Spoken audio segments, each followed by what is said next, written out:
Ça marche. Celui-ci marche. Oui. Alors je dois me présenter sommairement. Je suis né en 1941 au Guilvinec. Tout près. C'est mieux? Voilà, et je recommence. Donc je suis né au Guilvinec en 1941 et je suis donc comme vous breton. Dès mon jeune âge, je me suis passionné pour l'histoire. Et lorsque j'étais en classe de 5e, le seul propos que j'ai entendu dans la bouche de notre professeur d'histoire, qui cependant était un homme passionnant et passionné, fut la chose suivante. Cette année-là, Anne de Bretagne a épousé le roi de France Charles VIII et a apporté le duché de Bretagne en dot à la France. Voilà tout ce que j'ai appris dans mon enfance sur l'histoire de la Bretagne. Et je dois dire que là, à Pont-l'Abbé, comme ailleurs, comme à Quimper, il n'y avait dans les librairies aucun livre d'histoire consacré à l'histoire de Bretagne. Donc je suis allé faire mes études supérieures à Nantes, de médecine, et comme je m'ennuyais à la faculté de médecine, je me suis occupé en m'inscrivant aussitôt à la faculté de droit. Donc je suis devenu médecin et juriste simultanément. J'ai enseigné la médecine et le droit la même année, en 1967, à la faculté de médecine de Paris et à la faculté de droit d'Orléans, et j'ai poursuivi mes études dans diverses branches de spécialité en médecine et en droit jusqu'au doctorat. J'en viens à la Bretagne, donc. Vers les années 1970, j'ai reçu un livre de mon ami Yann Bréquillien, qui a été pendant longtemps président des écrivains bretons. Et ce livre s'intitulait Histoire de Bretagne. Je l'ai lu, je l'ai dévoré, et je me suis dit, cet homme est devenu fou. Il est en train de nous raconter que la Bretagne a été un pays indépendant et prospère au Moyen-Âge, que ce pays avait des ambassadeurs dans tous les pays étrangers, qu'il battait monnaie d'or et d'argent. Je me suis dit, mais c'est hallucinant. Et sur le tard, il est en train de se raconter une histoire qui lui fait plaisir. Tout ça est faux, puisque j'aurais eu au moins un soupçon sur ce qui s'est passé au Moyen-Âge quant à l'histoire de Bretagne. Et à partir de là, très intrigué, comme tout le monde, j'ai une certaine curiosité intellectuelle, je me suis mis à faire des recherches qui ont duré une trentaine d'années. En 1996, sur le tard, j'ai enfin eu le temps de soutenir ma thèse de doctorat en histoire, et le président était le président S de la faculté de Nantes. J'ai beaucoup sympathisé avec lui, et quelques temps après avoir soutenu ma thèse de doctorat en droit, je lui ai dit, écoutez, il y a un sujet qui nous préoccupe tous en Bretagne, c'est de savoir ce qui s'est passé à la fin de l'indépendance, et plus précisément en 1532. Et je me suis vu entendre cette réponse hallucinante. Cher monsieur, il est impossible de traiter ce sujet. Car de deux choses l'une, je lui ai demandé de s'expliquer, car de deux choses l'une, ou bien je mets sur le sujet un étudiant médiocre, alors la thèse sera massacrée, et pendant 20 ans, comme vous le savez, selon les usages universitaires, on ne pourra plus retraiter ce sujet. Ou bien je mets sur le sujet un étudiant brillant, et ce sera pire car sa carrière s'arrêtera immédiatement. Ce que je vous raconte est vrai. Vous imaginez ma stupeur, ça date d'il y a 10 ans. J'ai un peu réfléchi, au bout d'un an, je me suis dit, cet homme, ce sera moi. D'abord, je n'ai pas la langue dans la poche, je n'ai jamais eu peur de dire ce que je dis. Ça m'a valu parfois quelques sanctions administratives, mais ça n'a aucune importance. Je suis encore là, et comme vous le voyez, bien portant. Je touche du bois. Donc, je me suis plongé dans les archives. Je suis allé à Nantes, à Rennes, aux archives nationales, et j'ai fait une découverte assez stupéfiante que je vais vous raconter. Notre histoire de Bretagne, s'agissant de la fin de la période médiévale, se résume en quelques dates qui sont ressassées par tous nos historiens, ou soi-disant tels. Ces dates, vous les connaissez. En 1491, Anne de Bretagne épouse le roi de France, Charles VIII, fils de Louis XI. En 1499, ou plutôt en 1498, 7 ans plus tard, Charles VIII meurt dans les conditions que vous savez, et Anne de Bretagne épouse son successeur sur le trône de France, Louis XII. Anne de Bretagne meurt en 1514, et elle laisse 2 filles. La fille aînée s'appelle Claude. Elle épouse le roi de France, François Ier, son cousin, et devient donc la reine de France et la duchesse de Bretagne. En 1524, la duchesse Claude de Bretagne meurt en laissant à son mari plusieurs enfants, Et tout le monde croit, et c'est une chose que je vais démentir, tout le monde croit qu'elle a légué par testament à son fils aîné, le dauphin de France, le duché de Bretagne. En 1532, le dauphin de France, François, fils de Claude de Bretagne et de François Ier, est couronné duc dans la cathédrale Saint-Pierre de Rennes.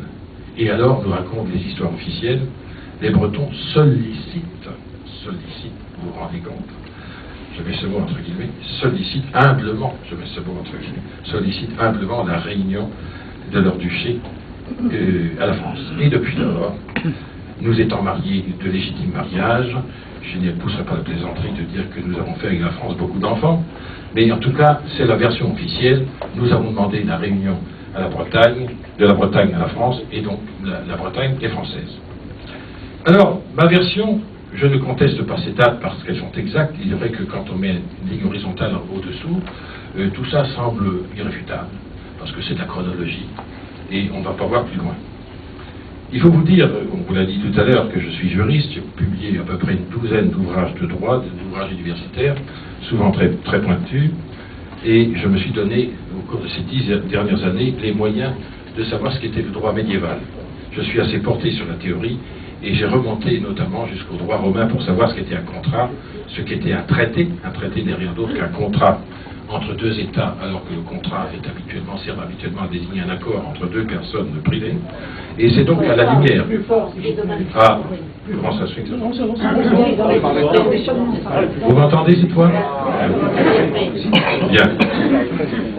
Donc c'est à la lumière de la reconstitution de cette théorie des traités que j'ai fait mes recherches et que j'ai fait les trouvailles que je vais vous dire. Il est évident, il faut dire ici, que lorsqu'un historien regarde les dates, que peut-il faire? Il retrace des chronologies. Mais lorsqu'un architecte d'intérieur entre dans une maison, il va voir derrière les tentures ce que sont les murs, les matériaux qu'on a utilisés. Lorsqu'un mécanicien regarde une automobile, il voit ce que vous ne voyez pas, ce qu'il y a sous le capot, comment a été fabriquée la voiture, comment elle circule. Il verra de quelle matière sont composés les pneus. Eh bien, il en va de même pour l'ingénieur du son. Lorsqu'il écoute un disque, il va savoir quelle sorte d'appareil a permis d'enregistrer ce disque, etc. Eh bien, le juriste lui-même, sachant que presque toutes les sources historiques sont des sources juridiques, les legs, les donations, les traités, les contrats sont des sources juridiques, lui, il va voir les choses avec sa formation, qui est une formation qui peut être très spécialisée, qui demande parfois toute une vie, et il va lire les événements, il va regarder derrière les dates et derrière l'apparence, et il va pouvoir analyser et interpréter, et c'est ce que j'ai essayé de faire. Donc, de mes recherches, il va sortir l'analyse que voici, qui va certainement en surprendre plus d'un. Premier point, encore plus haut, toujours plus haut. Je vais finir par manger ce micro comme une glace. Mon exposé va durer 3/4 d'heure. C'est le temps qui m'a été imparti et ce sera suffisant. Ensuite, après le plat de résistance, toutes les questions pourront m'être posées, y compris des plus désagréables, mais ça ne me fera pas peur, rassurez-vous. Cet exposé va comporter 2 parties. Je tiens à être particulièrement clair et à vous dire d'emblée qu'il n'y aura pratiquement pas de termes techniques dans l'exposé juridique que je vais vous faire. J'ai toujours évité, même en faculté, de le faire, car le droit peut être exposé dans le langage de la vie courante. Je me suis permis une liberté pour être encore plus accessible, c'est que j'ai parfois, mais volontairement, utilisé une terminologie moderne qui n'avait pas cours au Moyen-Âge. Ainsi, tout paraîtra limpide. Je vous ai dit donc, premier point, qu'un traité n'est rien d'autre qu'un contrat entre 2 États ou entre 2 organismes qui ont la personnalité internationale. Qu'est-ce que c'est qu'un contrat? Eh bien, un contrat, pour être valide, comporte 4 conditions que vous connaissez, même si vous n'en avez pas fait la théorie. D'abord, pour faire un contrat, il faut en être capable. Si vous n'avez pas les facultés mentales suffisantes, vous ne pourrez pas acheter une maison. La vente sera annulée en justice. Deuxièmement, il faut être consentant. Si on vous a mis un pistolet derrière le dos pendant la conclusion du prétendu contrat, il ne s'agit pas d'un contrat, et si le juge a la preuve que vous avez agi sous contrainte, le contrat sera annulé ou même déclaré inexistant. Enfin, certains contrats particulièrement importants doivent respecter certaines formes. Si vous voulez vous marier devant votre concierge, ça ne marchera pas. Il faut aller devant l'officier d'état civil. Si vous voulez faire un traité entre deux États, il faut respecter toute une série de formalités, et si ces formalités ne sont pas respectées, et nous verrons tout à l'heure combien ces concepts juridiques dont les historiens n'ont pas connaissance et ne peuvent pas avoir connaissance, si ces formalités ne sont pas respectées, il n'y a pas de contrat, ou bien alors on se trouve devant un contrat nul. Et enfin, quatrième condition, il faut qu'il y ait réciprocité des avantages. Si vous vendez votre maison qui vaut 1 million de francs, vous la vendez pour 1000 francs, eh bien elle sera annulée en justice parce qu'il faut qu'on vous verse son prix réel. Voilà. Donc vous voyez que ma démonstration comporte, appliquée au traité, au prétendu traité de 1532, l'étude de 4 points: la capacité, le consentement des parties, le respect des formalités pour la conclusion des traités, et enfin la réciprocité des avantages. Je vous dirai tout de suite ici, pour n'avoir pas à y revenir, qu'au cours de mes recherches, j'ai eu la surprise de voir que depuis le droit romain jusqu'à maintenant, les formalités et les modalités de conclusion et de validité des traités sont pratiquement inchangées. Et notamment le droit breton, nous le verrons tout à l'heure, à la fin du XVe siècle, est particulièrement évolué comme celui de tous les pays du Nord, et infiniment plus en matière de traités que celui de la puissance voisine, qui est la France. Première condition qui n'a jamais été vue par les historiens classiques, les États de Bretagne, ou la Bretagne avait-elle capacité de faire un traité d'union avec la France? Tous les historiens disent oui, indiscutablement, la Bretagne avait la capacité juridique de conclure un traité d'union avec la France. C'est exact en première analyse, car nous trouvons dans nos archives, la Bretagne étant un État pleinement souverain au Moyen-Âge, et notamment en 1532, a évidemment la capacité de conclure des traités.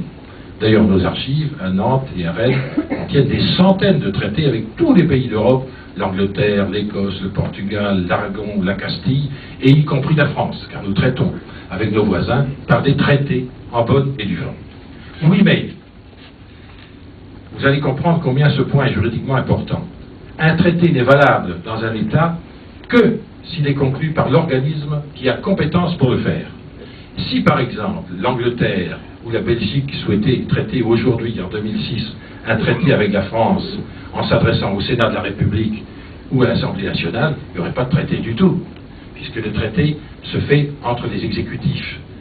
Il se négocie dans un premier temps, à l'heure actuelle, entre le gouvernement anglais, le président de la République en France, son Premier ministre et le gouvernement. Si l'Angleterre veut traiter avec l'Assemblée nationale, il n'y a pas de traité du tout. Alors ceux d'entre vous qui connaissent l'histoire voient tout de suite où je veux en venir. En 1532, il y a eu un prétendu traité qui n'a pas été négocié avec l'exécutif breton, c'est-à-dire le duc et le gouvernement, je vous dirai pourquoi. La France s'est adressée aux États de Bretagne. Les États de Bretagne ne sont rien d'autre. À l'époque, les États de Bretagne ne portent pas ce nom d'ailleurs, ils s'appellent le Parlement général de Bretagne. La Bretagne, nous le verrons tout à l'heure, a des institutions extrêmement évoluées, et le Parlement général de Bretagne, donc, fait office des parlements modernes. Donc la France, en s'adressant sciemment et volontairement aux États de Bretagne qui sont en situation de faiblesse, ne peut pas conclure un traité, puisque les États de Bretagne n'ont pas la compétence juridique en droit international pour conclure un traité. Sachez que cette règle se retrouve dans toute l'histoire de l'humanité. Les juristes vous diront en termes juridiques que, s'agissant de la validité d'un acte juridique, la cause la plus grave de nullité est l'incompétence de l'auteur de l'acte. Si par exemple, aujourd'hui, les textes vous obligent à avoir le consentement du préfet ou du maire ou de toute autre personne, si c'est une autre personne que ces organismes désignés par la loi qui prétend faire l'acte administratif, eh bien il est nul ou inexistant. N'y aurait-il que ce premier point, je n'en dirai pas plus sur ce point, à savoir que la France a traité avec un organisme qui n'avait pas compétence pour faire les traités, eh bien, il n'y a jamais eu de traité sur ce premier point entre la France et la Bretagne. Ce serait suffisant, mais rassurez-vous, j'ai d'autres munitions à vous présenter. Deuxième point, je vous ai dit qu'un traité ou un contrat n'est valable que si les parties sont consentantes, que si elles sont libres et consentantes. C'est dire que s'il pèse sur ces parties des vices que les juristes actuels appellent des vices de consentement, tels que la contrainte, la menace, la violence, ou si les parties ont été achetées, c'est-à-dire s'il y a concussion, eh bien, il n'y a plus de traité, car il n'y a pas de consentement véritable. Le consentement a été vicié. Vous voyez où je veux en venir, et certains connaissent déjà la réponse et comment je vais peupler ce deuxième chapitre. Il faut savoir aussi, avant d'entrer dans le détail, que l'erreur des historiens est de croire que, pour parler du traité de 1532, on doit se placer à l'instant T, c'est-à-dire le 4 août 1532 à Vannes, pour savoir si oui ou non il y a traité. Eh bien, ce n'est pas vrai. Le juriste sait que, pour étudier la validité d'un traité ou d'un contrat, il faut voir, le cas échéant, ce qui se passe avant. Un exemple simple, on peut enfermer le grand-père au dernier étage du grenier et lui dire, si tu ne signes pas ton testament, on te met en maison de retraite. Ce n'est pas une hypothèse théorique.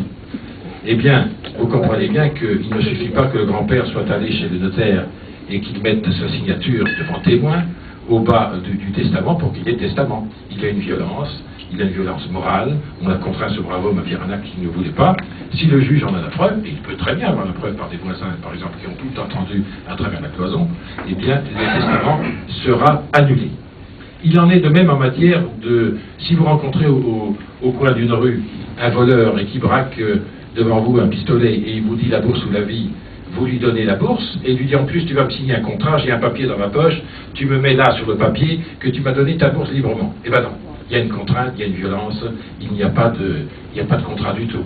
Et si l'affaire vient en justice, et on l'espère, eh bien le propriétaire de la bourse va la récupérer et le voleur ira en prison. Alors en Bretagne, que se passe-t-il précisément dans les années qui précèdent le prétendu contrat de 1532? Il se passe une série de faits troublants et qui pour le juriste sont tout à fait démonstratifs et qui vont l'être pour vous. D'abord, la France, qui pratiquement gouverne le duché depuis la mort d'Anne de Bretagne, qui est survenue au mois de janvier 1514, va se livrer à une série d'actes tout à fait illégaux. Lorsque Claude de France meurt en 1524, je vous l'ai dit, les historiens pensent qu'elle a légué par testament à son fils aîné, le dauphin de France, François, qui deviendra François plus tard, pense qu'elle a légué le duché. Il n'en est rien. Je suis allé voir les pièces. À la Bibliothèque nationale et ailleurs. La duchesse Claude de Bretagne ne lègue pas le duché à son fils, elle en fait son légataire universel. Or, vous savez certainement qu'à cette époque comme aujourd'hui, un État n'appartient pas à son souverain. Le duc de Bretagne, et cela est absolument certain, n'est pas propriétaire de son duché. Il n'a pas le droit d'en céder des revenus, il n'a pas le droit de désigner son successeur. On devient duc de Bretagne, comme on devient roi de France, par les lois de dévolution de la couronne. Point, c'est tout, il y en a en Bretagne. Par conséquent, même si Claude de France avait écrit cela dans son testament, et elle ne l'a pas fait, et je l'affirme pour avoir lu le manuscrit, eh bien, elle n'aurait pas pu transmettre le duché de Bretagne à son fils aîné. Donc, le duc légitime de Bretagne, en 1524, n'est pas le dauphin François, mais son frère Henri. Et cela est tellement vrai, les Bretons de l'époque en ont tellement conscience que les États de Bretagne, le Parlement de Bretagne donc, va protester en disant « Nous avons un duc légitime, vous allez nous le donner, c'est votre deuxième fils », disent-ils à François Ier. Et ils le font devant notaire. Et l'acte notarié existe. Que se passe-t-il? Là, on a quelques trous dans la documentation, mais avant qu'un an ou deux se déroule, on voit que les nobles de Bretagne acceptent de prêter serment au dauphin de France, qui n'a aucun droit légitime à la couronne de Bretagne. Il y a donc eu des pressions quelque part de la part de la couronne de France, et c'est un faux héritier que l'on met à la place du vrai. Donc, le duc qui va accéder à la couronne en 1532 n'est pas le vrai, il est totalement illégitime, et je suis sur ce point absolument certain de mon analyse. Vous aurez le droit de penser autrement, de me poser tout à l'heure les questions que vous voulez. Deuxième point, manipulation par la France des institutions. La Bretagne, je vous l'ai dit, a des institutions très perfectionnées qui se sont mises en place au fil des siècles. Le duc, vous ne le savez peut-être pas, mais le duc ne gouverne pas. habituellement, sauf forte personnalité comme Anne de Bretagne et son ancêtre Jean IV, etc. Le duc breton est un souverain à la manière du roi d'Angleterre. Il est sur le trône et c'est un arbitre, et souvent même il n'assiste pas à son conseil. La Bretagne a un premier ministre qui s'appelle le chancelier et un vice-premier ministre qui s'appelle le vice-chancelier. Elle a un gouvernement qui porte à l'époque le nom de conseil ducal. Vous voyez qu'il est bon quand même de remplacer les terminologies anciennes par les nouvelles parce qu'on se perdrait un peu. Et ce sont ces gens-là qui gouvernent. Ce sont eux qui prennent l'initiative des textes. Mais attention, attention, à la différence de la France où l'absolutisme est en route depuis Louis XI, la Bretagne est co-gouvernée. On pourrait dire, je crois, pour simplifier la terminologie, que la souveraineté est partagée entre ce que nous dénommons aujourd'hui l'exécutif, c'est-à-dire le duc et son gouvernement, et d'autre part le Parlement général, ou encore appelé les États de Bretagne. Et c'est un gouvernement consensuel, car à la cour de Bretagne, à Nantes, on consulte beaucoup, les abbés sont consultés, les évêques, les grands, et même les bourgeois également, et c'est après des discussions communes que les textes sont soumis pratiquement tous les ans aux États de Bretagne, qui l'approuvent, et ils n'ont qu'à approuver d'ailleurs puisqu'ils ont été mêlés à leur élaboration. Donc vous voyez que c'est une très grande différence avec la France, où le roi de France n'a absolument aucun compte à rendre à personne. En France, il y a l'adage « le roi se veut la loi ». Tel est mon bon plaisir. En Bretagne, non. Et Dieu sait si les Bretons ont du caractère et s'ils ne se laissent pas faire. Et nous avons encore quelques traces de discussion aux États de Bretagne, et on sait en effet que les députés, eh bien, ça n'est pas une chambre d'enregistrement à l'époque. Et aujourd'hui, non plus, j'espère. Bien, alors donc manipulation sur les institutions. Le chancelier Philippe de Montauban, mis en place par Anne de Bretagne, meurt en 1514. Que fait la France, qui dispose de toute la force? Elle abolit la chancellerie de Bretagne, ou plus exactement, elle la réunit. Elle l'a réuni en une seule personne, le Premier ministre de France, qui est le chancelier, le cardinal Duprat. C'est exactement comme si en 1940, n'est-ce pas, on avait dit, vous n'aurez plus de Premier ministre en France, et bien maintenant ce sera le chancelier Hitler. Nous compactons ensemble les deux postes, c'est pas la peine qu'il y en ait deux, on dépense de l'argent pour deux personnes, une seule suffira. C'est d'ailleurs le motif qui est invoqué, il n'y a habituellement pas, dans le royaume de France, disent-ils, deux chanceliers, et bien un seul suffira. Alors, on nomme un vice-chancelier qui est un Tourangeau, qui n'est pas un Breton, et qui s'appelle Brissonnet. Moi, je dis que, et je prends la responsabilité de ma terminologie, le vice-chancelier est une créature du roi de France et de son chancelier, le cardinal Duprat.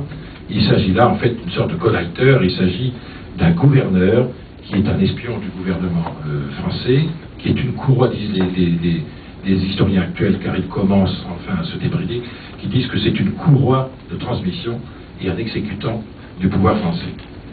Le gouvernement, le Conseil ducal, est dépouillé, ça avait commencé déjà sous Charles VIII, de ses prérogatives. Jusqu'alors, jusqu'à Anne de Bretagne, jusqu'au mariage de Bretagne, le gouvernement gouvernait effectivement. Eh bien, petit à petit, on dépouille de toutes ses compétences et il ne devient plus qu'un tribunal qui statue sur les bénéfices des abbayes, les fonctions d'évêque, etc.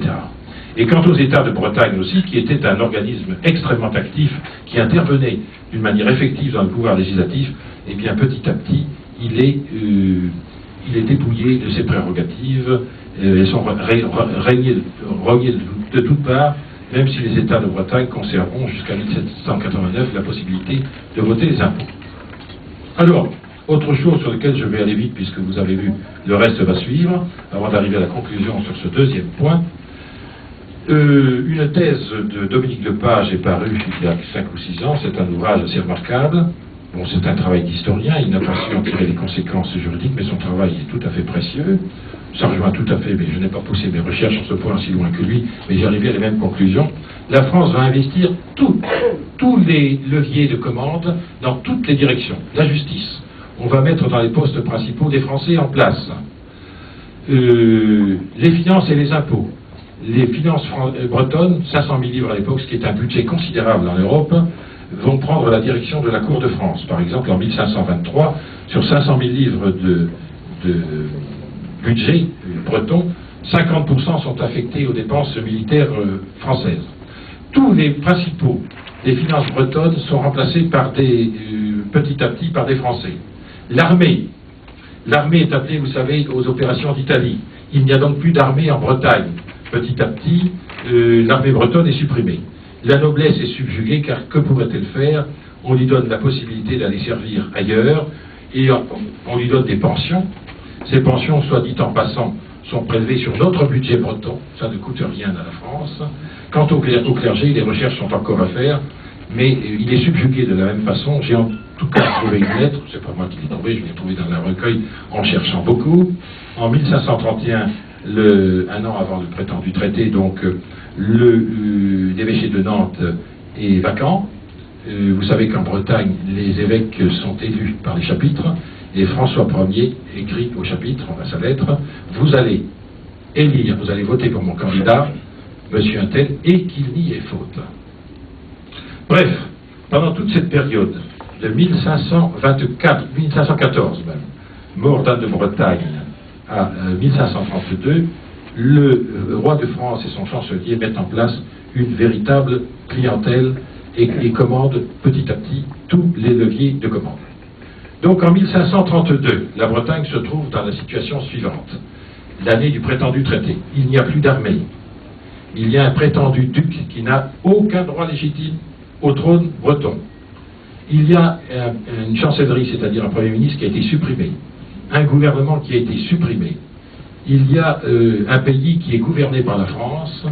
Il est bien évident, dans ces conditions, je vous parlais tout à l'heure du grand-père qui était enfermé avant la signature de son testament, la Bretagne, en 1532, ne se trouve plus en situation d'exprimer le moindre consentement. Elle est entièrement et totalement ligotée. Tout ce que je vous dis, bien entendu, est vérifié. Ce n'est pas une version sentimentale que je viens vous exposer ici. Alors parlons maintenant des faits. Là aussi, malheureusement, les archives ont été supprimées. C'est d'usage d'ailleurs à l'époque, et je crois que c'est encore d'usage à l'heure actuelle. Si vous faites un procès contre l'État, vous verrez, et j'en sais quelque chose, j'ai été membre d'une cour de justice notamment, vous verrez que certaines pièces disparaissent d'une manière opportune pour certains plaideurs. Donc nous sommes obligés de tourner autour des événements pour essayer de les analyser. François Ier arrive en Bretagne en mai 1532. Le traité, je vous le rappelle, est au mois d'août 1532. Il séjourne chez le gouverneur qui a été nommé à cette fin, François de Laval-Chateaubriand. François de Laval-Chateaubriand est un franco-breton, il est premier baron de Bretagne, mais il est cousin germain du roi.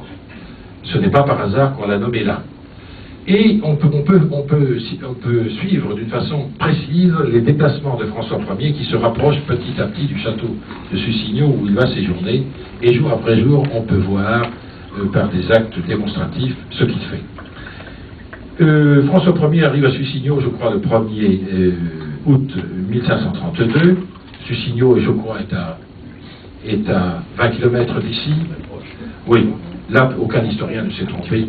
C'est pour rendre ses arguments beaucoup plus convaincants. Il faut vous dire que François Ier se déplace constamment, et on le sait par des sources diverses, notamment les ambassadeurs italiens qui le suivent en permanence. Il est toujours accompagné de 10 000 à 14 000 personnes. Vous imaginez le refus que ça fait dans la région, d'avoir ce petit village de 3 000 habitants qui est Vannes à l'époque, des milliers de chevaux, un luxe ébouriffant. Le gouvernement et la cour suivent François Ier, le chancelier de France est là, le conseil, les secrétaires, le trésorier, tout l'appareil d'État français est autour, les ambassadeurs étrangers qui suivent toujours le roi de France, et les soldats, bien entendu. On n'a pas le chiffre exact des troupes qui ont été amenées autour de Vannes, mais il y en a certainement 2000, puisque la garde habituelle, dans les circonstances ordinaires, de François Ier est de 1000 à 1200 personnes. Donc il a certainement renforcé sa garde.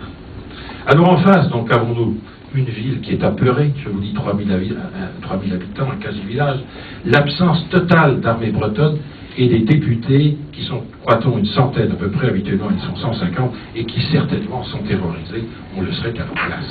Je me demande ce qui va leur arriver. Alors, vous savez qu'on a beaucoup parlé de corruption.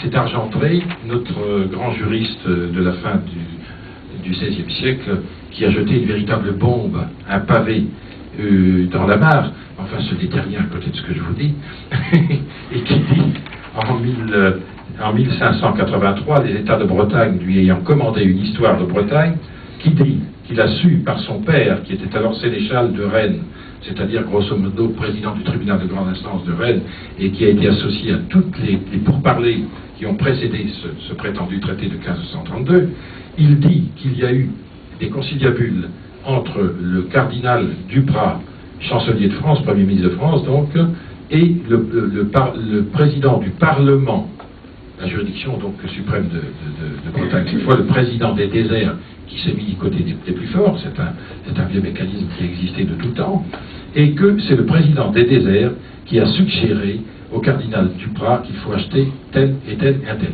Et ajoute-t-il, il n'est pas nécessaire d'en acheter beaucoup, il suffira que vous achetiez les principaux, et le roi a certainement le moyen de faire ses gratifications. Alors, c'est resté cette affirmation de d'Argentré a fait un vacarme épouvantable à la fin du XVIe siècle. On l'a su dans les pays étrangers, on trouve des écrits là-dessus en Espagne et en Angleterre, car il est clair, pour les juristes de l'époque, que si les principaux du duché ont été achetés, au moment, comme je vous le disais tout à l'heure, comme quoi toutes ces notions juridiques sont vraiment indispensables, si les principaux du duché ont été corrompus, il y a eu corruption, il y a donc pas il y a dol, il y a corruption, il n'y a donc pas de traité. Alors, évidemment, le principe de Potvin, c'est qu'on ne se met pas à l'entrée d'une assemblée en donnant 1000 à l'un, 2000 à l'autre, donc on n'a pas de trace directe. Mais par contre, il est extrêmement intéressant de voir ce qui arrive aux principaux du duché pendant cette période disons, un an ou deux qui précède le prétendu traité. Le comte de Laval-Chateaubriand, je vous l'ai dit, a été nommé à cette fin gouverneur de Bretagne en 1531, un an avant donc l'arrivée de François Ier en Bretagne. Alors qu'obtient-il pour ses fonctions de gouverneur 6 000 livres et 12 000 livres de pension du roi de France, plus 1 000 livres pour la capitainerie de Brest qui lui est attribuée. Ces chiffres ne vous diraient rien, mais vous allez comprendre par un élément de comparaison. Une fille de France, lorsqu'elle se marie, la fille d'un roi de France, a comme dot 100 000 livres. C'est-à-dire le comte de Laval de Chateaubriand, en 5 ans, va ramasser dans sa poche l'équivalent d'une dot de fille de France. C'est pas mal, tout de même. À Vaugour, nous en parlions à l'instant.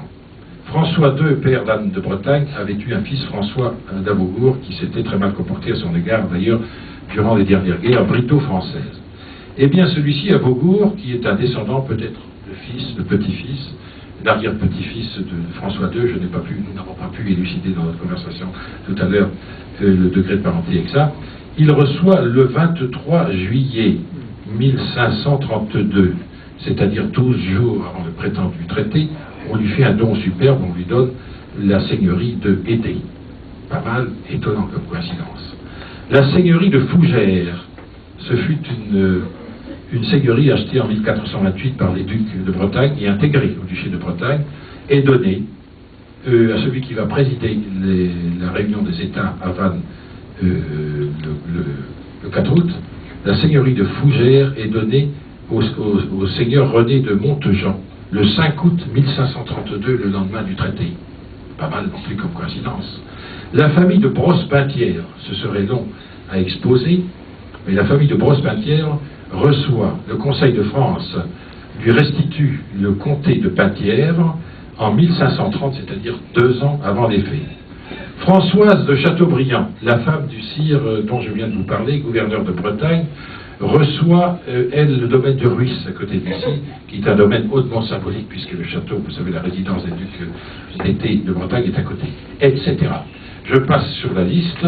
Lorsqu'un historien récent qui enseigne dans les facultés de Bretonne dit c'est bien peu de choses, eh bien il n'a pas cherché, moi j'ai cherché, il y a là une convergence de faits qui donne tout à fait crédit à ce que dit d'Argentré, et d'ailleurs il ne pouvait pas en être autrement. Alors la séance elle-même, la séance maléfique a lieu le 4 août 1532. Qu'est-ce que nous en savons? Eh bien là aussi l'historien est obligé de tourner autour du pot, puisque les archives ont disparu. C'est aussi étrange, car nous avons quand même un certain nombre d'archives des réunions des États de Bretagne, et j'ai lu pour ma part celles de 1523, 1524, 1525. Les États de Bretagne se réunissaient en ordre, il y avait un président, chacun prenait la parole, on contestait ou on approuvait les décisions qui étaient proposées par le gouvernement breton, et bien là, il n'y a rien pour ça, 1532. Par contre, on a des éléments extrêmement intéressants qui sont indirects, mais qui forment des preuves indiscutables si on les met bout à bout. Il était logique que cette séance la plus importante de la réunion des États de Bretagne, puisqu'elle va se terminer par une demande, entre guillemets, d'union du duché à la France, il était logique que cette séance fût présidée par le gouverneur de Bretagne, François de Laval-Chateaubriand. Or, il reste chez lui. Et qui envoie-t-on à sa place? Un maréchal de France, René de Montejean, qui vient présider, alors qu'il n'a aucune qualité pour ce faire, armé et botté, il vient présider en quelque sorte la réunion ultime, non pas ultime, pour l'indépendance de la Bretagne, notre Assemblée nationale, en quelque sorte. René de Montejean, on a quelques renseignements sur lui, c'est un Angevin, c'est un ami du roi, il a combattu avec lui à Pavie, c'est un soldat brutal et extrêmement prétentieux. Vous voyez Brantôme. On sait que la séance aussi, par quelques lignes, que la séance est extrêmement violente. Et comment ne le serait-elle pas? Parce que tous les Bretons qui sont là ne sont évidemment ni achetés, ni consentants.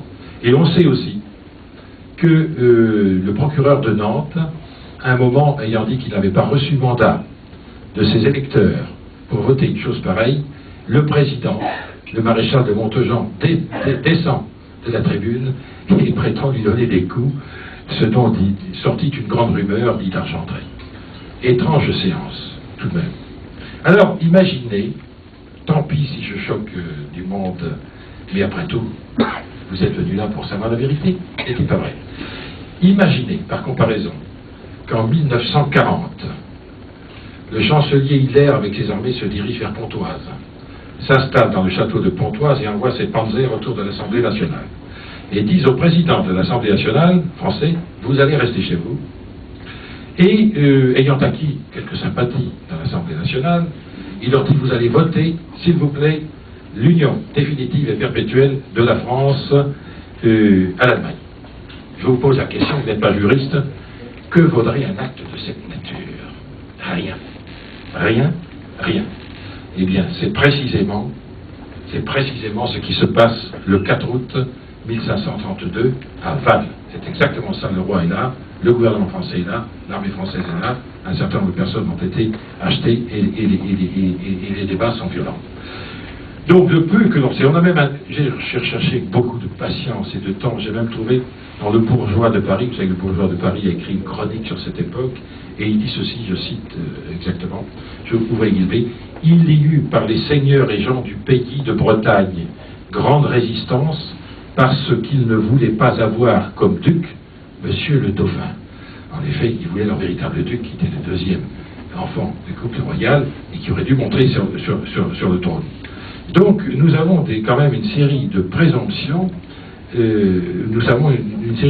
qui sont absolument concordantes, et qui vont d'ailleurs dans le sens de l'histoire de la Bretagne, car il faut savoir, et certains d'entre vous le savent, que dès que la Bretagne a existé en tant que telle, c'est-à-dire au VIe siècle, du VIe siècle au XVe siècle, ça a été un conflit permanent, des contentieux avec la France, des guerres, où les Bretons ont témoigné d'une détermination jamais démentie de rester ce qu'ils sont et de ne se laisser jamais envahir par personne. Alors, il serait tout de même étonnant, vous conviendrez qu'en 1532, ils aillent supplier le roi d'un pays qui est leur ennemi depuis 1000 ans, humblement, et se mettre à genoux pour demander l'union de leur pays avec le pays voisin. C'est une présomption aussi qui a son poids. Je vois que Pierre Lemoine approuve. J'écoute. Bon. Alors voilà donc sur ce chapitre du consentement, je crois qu'on est aujourd'hui pleinement informé. Il n'est pas possible de raisonner autrement qu'on l'a fait jusqu'à présent. Il n'est plus possible de raisonner comme on l'a fait jusqu'à présent. Il faut voir les faits et les aligner d'une façon objective. Alors troisième point qui est important, c'est la violation des formes. Je vous ai dit que pour les actes importants, il faut que des formalités particulières soient respectées. Et c'est le cas en matière de traité. Vous savez que lorsque la France ou tout autre pays fait un traité avec un autre, il y a toute une procédure très compliquée qui se met en place depuis le début de l'initiative du traité jusqu'à la fin, c'est-à-dire la ratification. Eh bien, sachez que je vous ai dit que la Bretagne a un droit extrêmement perfectionné au XVe siècle. C'est un État, on peut dire, très évolué au point de vue institutionnel et au point de vue juridique. Les traités se font de la façon suivante, exactement comme aujourd'hui. C'est un droit très moderne. D'abord, il y a un organisme qui est compétent pour prendre l'initiative d'un traité international. C'est le duc et son gouvernement, c'est évident. Deuxième phase, ça va vous sembler évident aussi, on désigne des ministres plénipotentiaires. Ce sont des ambassadeurs, c'est parfois le chancelier. Et si vous lisez les sources, qui sont nombreuses, vous verrez que ces ministres plénipotentiaires ne partent pas discuter avec l'État voisin. Au hasard, on leur fait des directives qui sont très précises, qui font parfois des pages et des pages. Et des fois, on leur dit, si en face on vous dit ceci, vous direz le contraire. Et si on vous fait cette proposition, vous direz non, ou vous direz oui. Alors, troisième phase, une fois qu'un texte préparatoire a été rédigé, on l'envoie à la chancellerie ducale, et puis le gouvernement breton se penche, analyse les différentes clauses, et s'il n'est pas d'accord, eh bien il renvoie un texte, ainsi de suite. Ensuite, il y a un accord bilatéral qui est échangé entre les deux gouvernements, c'est-à-dire le duc et le roi du pays voisin ou éloigné, peu importe. Et ensuite, il y a encore une autre phase en Bretagne, le traité est lu en séance publique devant les États de Bretagne et qui approuve, qui ratifie le traité. Et ce n'est pas tout. Dans les traités importants, il y a encore une procédure spéciale en Bretagne, c'est que dans certains cas, on traîne les députés, après qu'ils aient voté le texte, ils sont d'accord, on les traîne à la cathédrale, Saint-Pierre ou ailleurs, et ils prêtent serment. Donc vous voyez que rien ne se fait au hasard. Or, ici, et là c'est effrayant pour le juriste, celui qui, comme moi, étudie le droit international, qu'avons-nous? Nous n'avons aucune initiative qui provienne de l'autorité légitime bretonne, puisqu'elle n'existe pas. Il n'y a plus de Premier ministre, il n'y a pas de duc, c'est la France qui prend l'initiative de ce prétendu traité d'union. Nulle part il n'y a de désignation de ministre plénipotentiaire. Nous savons par d'Argentin qu'il y a des conciliabules entre le gouvernement français et ceux qui, comment dire, pour ne heurter personne, qui sont consentants, enfin, qui ont été achetés, quoi, si vous voulez. On en a identifié quelques-uns d'une façon certaine. C'est le président du Parlement, pas des États, du Parlement, le premier président des déserts, d'Argentré père. Hélas, le fils était vertueux, mais le père n'a pas semblé l'être. Et puis le gouverneur Laval-Chateaubriand. On en trouvera d'autres, car les archives n'ont pas encore été toutes exploitées. Donc il y a une discussion, un compérage entre le gouvernement français et les Bretons qui acceptent de se prêter à ce jeu. Ensuite, il n'y a pas de rédaction de texte, il n'y a pas de discussion entre les deux gouvernements, puisque le gouvernement breton n'existe pas, il ne pourrait pas discuter de toute façon. Il n'y a pas de discussion aux États de Bretagne. Je vous ai dit qu'il y a une séance houleuse où le maréchal de Montjean se comporte d'une façon extrêmement brutale. Il n'y a pas, c'est un traité qui n'est pas ratifié, c'est un traité, dernier point, très important, qui apparaît pour la première fois au milieu du mois d'août 1532 dans un édit de François Ier. Qu'est-ce que c'est qu'un édit? Un édit, c'est une loi du pays voisin, d'un pays étranger. Imaginez l'hypothèse suivante, et vous allez tout comprendre, c'est pas la peine de faire la théorie. Imaginez que la reine d'Angleterre fasse venir quelques Français chez elle et disent, bah écoutez, est-ce que vous êtes d'accord pour qu'on réunisse la France à la Grande-Bretagne? Bien sûr, Votre Majesté. Eh bien, très bien, je fais venir mon Premier ministre. Comment? Oui, mais c'était un autre problème et une autre époque. Et alors, donc, je suis en train d'illustrer mon propos et vous faire comprendre combien cette histoire est monstrueuse, cette histoire de promulgation par un édit. Donc, elle pourrait dire à ces Français, eh bien, nous allons faire voter par notre Parlement à Westminster une loi, et le tour est joué. Eh bien voilà, nous allons promulguer cette loi, ce que fait François Ier dans son édit. Et bien voilà, la France est réunie à la Grande-Bretagne. Eh bien non, le roi de France n'a aucune possibilité de faire des lois pour la Bretagne parce qu'il est un État étranger. Et j'allais dire une grossièreté, mais je ne le dirai pas, par respect pour vous, ce papier a la valeur d'un papier à quelque chose. Il n'a aucune valeur, en tout cas juridiquement, il est nul et de nulle effet. Donc la procédure des traités si importante a été totalement violée, et on peut dire que, même s'il n'y avait que cette seule considération, ce traité ne serait même pas nul, il serait inexistant au plan juridique. Enfin, j'irai très vite sur la quatrième condition que j'évoque pour mémoire, c'est l'absence de réciprocité. Vous allez comprendre aussi en termes simples, si vous vendez une maison, vous devez en tirer, je vous ai dit, le prix. Et il faut que, s'il y a un procès ultérieur, les deux parties puissent dire que les avantages que l'un et l'autre tirent sont réciproques. Or, qu'apporte la Bretagne à la France? Un pays immense. Ça vous étonne que je dise immense, mais sachez que l'Europe de l'époque est fractionnée en petits États. Le Saint-Empire romain germanique est fractionné en 350 principautés. Donc la Bretagne, avec ses 35 000 km² qui n'ont pas bougé, est l'un des pays les plus vastes. C'est, à mon avis, la troisième ou quatrième puissance européenne de l'époque. C'est donc un pays vaste, une population nombreuse, une flotte très importante, la deuxième ou troisième, vous le savez, on le sait par la thèse de Touchard, dont j'ai une connaissance par vous, Pierre Lemoine, une économie extrêmement prospère, car il ne faut pas croire que la Bretagne est un pays de plouc à cette époque, ce n'est pas vrai. C'est un pays qui a un commerce international très important, et d'ailleurs dans les textes de l'époque, tout le monde est d'accord. Quand on parle de la Bretagne, on dit la plus belle duché de la chrétienté. Vous trouvez cette phrase constante. C'est un pays extrêmement prospère. Des ressources importantes en hommes, en talents de toutes sortes, une importance stratégique et diplomatique considérable. Le gouvernement breton, rien ne se fait en Europe sans le gouvernement breton. Au total, je vous l'ai dit, c'est la plus belle duché de toute la chrétienté. On la compare parfois au duché. Ah, mais que puis-je faire de plus? Vous m'entendez ou pas? Bon, d'accord. Non, mais vous avez raison, Monsieur le Président, de me harponner. N'hésitez pas. Et frappez-moi si je le mérite. En échange, qu'offre-t-on à ces braves Bretons? Vous allez voir la réciprocité qu'implique ce prétendu traité de Réunion. On leur dit, mes bons amis, il y a eu beaucoup de guerres entre nous, il faut mettre un terme à ces guerres. Mais qui a fait les guerres pendant des siècles? Est-ce nous qui les avons faites? Est-ce nous qui avons envahi la France? Non. Cela veut dire, si vous retournez la phrase et si vous la comprenez bien, si vous ne marchez pas, on vous fera la guerre jusqu'à ce que vous saigniez. Et ça apparaît très clairement dans les écrits de d'Argentré. Certains députés disent effectivement, de toute façon, ces gens-là n'accepteront jamais que nous gardions notre liberté, ils finiront par nous détruire. Et deuxième avantage qu'on nous accorde et que nos historiens, certains d'entre eux, s'extasient là-dessus. Le roi François Ier écrit, je ne sais plus qui, au siècle dernier, était un bon prince, il confirme aux Bretons leurs privilèges. Non mais dites-moi, depuis quand les Bretons ont-ils besoin d'obtenir des Français les avantages qu'ils possèdent de temps immémorial? Qu'est-ce que ça veut dire? Moi, ça m'indigne cette interprétation-là. Un roi de France n'a pas à confirmer les privilèges que les Bretons tiennent d'eux-mêmes, de leur histoire, de leurs souverains, de leurs armées et de la valeur de leurs hommes et de leurs femmes.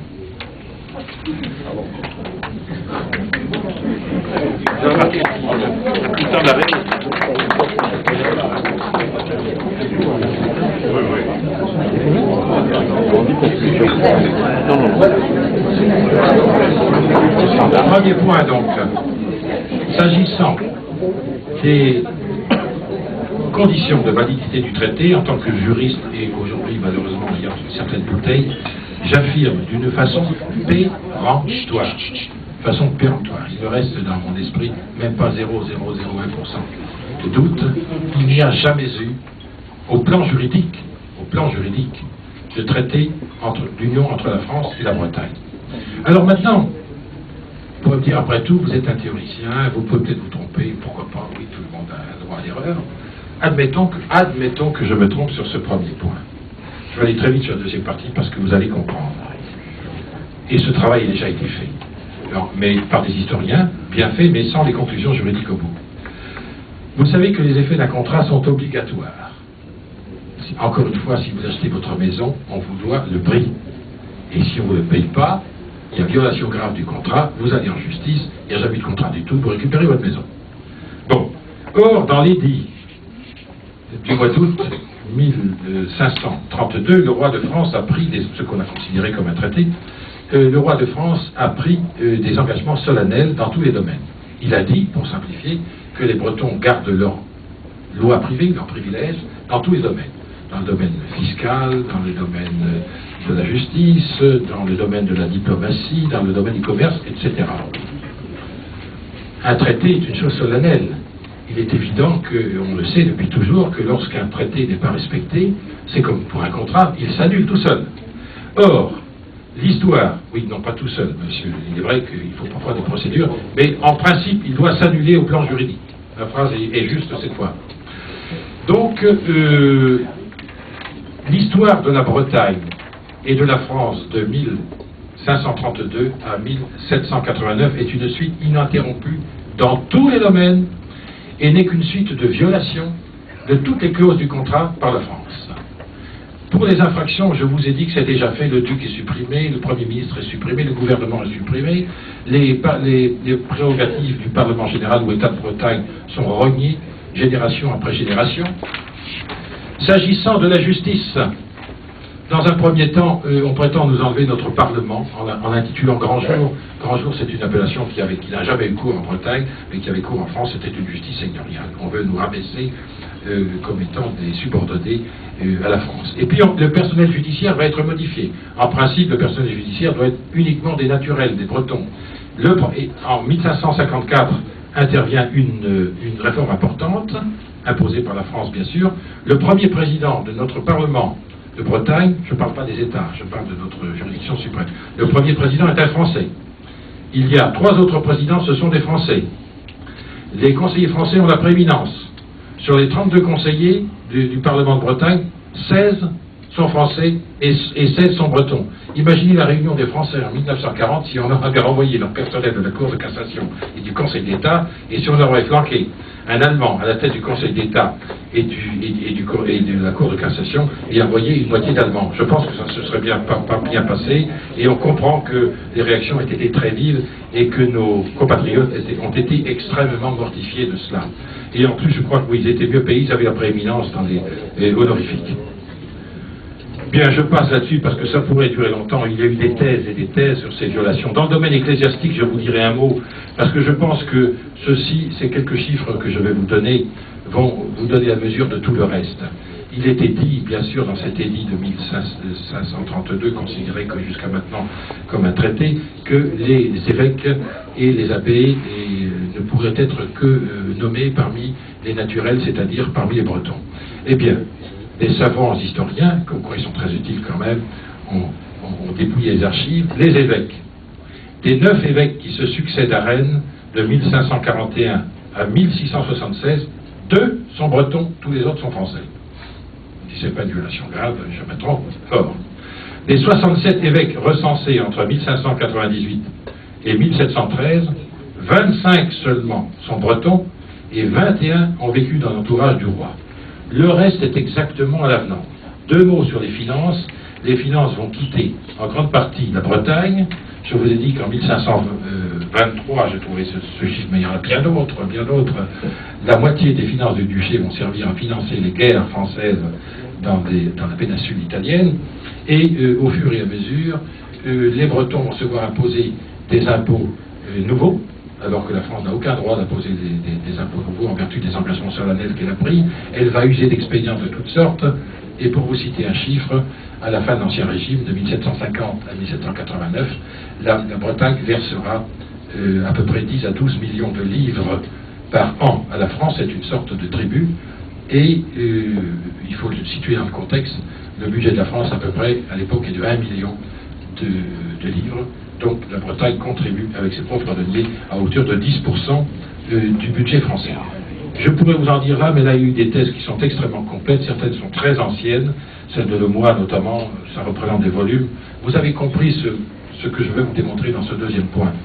C'est que lorsqu'un traité a été valablement fait, donc à supposer que le traité de 1532 ait été valable, eh bien il s'est annulé tout seul par lui-même, par le fait que le principal co-contractant le plus fort a violé sans cesse toutes les clauses, et que le travail principal du Parlement breton et des États de Bretagne a consisté à relever les infractions qui étaient faites à cet édit et à envoyer des députés en cour et à obtenir que certains soient rapportés.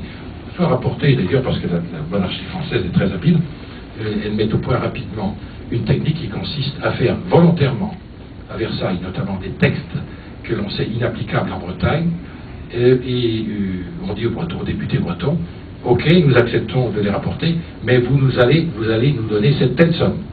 Donc on extorque à la petite semaine de l'argent qui représente beaucoup de sommes importantes qui auraient pu, à mon avis, être investies ailleurs. Ceci, vous le trouverez parce que ceci est démontré, ce sont des choses qui ne sont pas contestables. D'ailleurs, Louis XIV lui-même l'écrit dans ses mémoires, mais nous avons des sources plus précises que celles-là. Alors j'en viens à la conclusion. Que conclure de tout cela? Conclusion. Premier point que je vais vous expliquer très simplement, c'est la règle de la non-caducité des traités qui n'ont pas été dénoncés par les partis. Je m'explique en termes simples. Supposons qu'un État A et un État B, au XIIIe, au XIIe, au XIe siècle, peu importe l'époque, aient décidé de faire un parchemin attribuant la propriété d'une île, d'un désert, ou d'une mer, ou d'un bras de mer, à l'un plutôt qu'à l'autre. Le temps passe, cette île est inintéressante, ce désert n'est fréquenté par personne, et en plein XXe siècle, on découvre du pétrole, du diamant ou des minerais. Alors évidemment, l'un d'eux va envahir le territoire jugé inintéressant, et il va dire c'est à moi. L'autre va fouiller dans ses archives, et par hasard, il trouve un parchemin. Ah, mais c'est qu'en 1254, nous avions signé un traité. Donc, ce désert, cette île est à nous. Nous en avons la preuve. Ils vont évidemment aller devant les juridictions internationales en 2006, en 2005. Que font les juridictions internationales en pareil cas? Eh bien, ils déclarent, vous n'avez jamais dénoncé ce traité. La règle principale pour les traités, c'est que, comme pour les contrats, le contrat et les traités reposent sur cette règle principale qui est le consentement. Vous n'avez jamais témoigné de la volonté de dénoncer ce traité. Il est toujours valable. On a vu des affaires de ce genre, notamment pour les rochers des Mainquiers et des Écréous, qui sont près de chez vous, je crois. Les juridictions internationales ont donné raison à l'Angleterre, je crois, en invoquant des traités du XIVe siècle, je crois. Alors, où veux-je conduire cette démonstration? Et j'en aurai fini, rassurez-vous. Eh bien, étant entendu qu'il n'y a pas de traité en 1532 au plan juridique du terme, quelle que soit la situation de fait, sous quel régime vit la Bretagne à l'heure actuelle en droit international? Eh bien, certains de vous savent qu'en 1499, à peu près un an après la mort du roi Charles VIII, son deuxième mari, Anne de Bretagne a épousé Louis XII, roi de France, son successeur et cousin. Or, avant ce mariage, qui a eu lieu à Nantes en janvier 1499, Anne de Bretagne, avec la ténacité qui était la sienne, a renégocié un traité avec la France, cette fois d'une façon juridiquement valable. Et ce traité de 1499, que dit-il? Premièrement, la Bretagne et la France sont deux États séparés. Deuxièmement, la Bretagne et la France ont des règles d'accession au pouvoir, de dévolution de la couronne à l'époque différentes. Troisièmement, la Bretagne et ses institutions ne se gouvernent elles-mêmes. Quatrièmement, toutes dispositions sont prises pour qu'il en soit ainsi ad vitam aeternam. Alors j'affirme, en tant que juriste, ayant enseigné dans les facultés de droit, ayant beaucoup écrit, et je crois étant assez estimé des milieux juridiques, j'affirme que nous vivons toujours au plan du droit international. Nous vivons toujours sous le régime du traité de 1499, c'est-à-dire qu'en droit international, la Bretagne n'a jamais juridiquement été réunie à la France et elle est toujours, en droit international, une puissance souveraine. J'ai dit.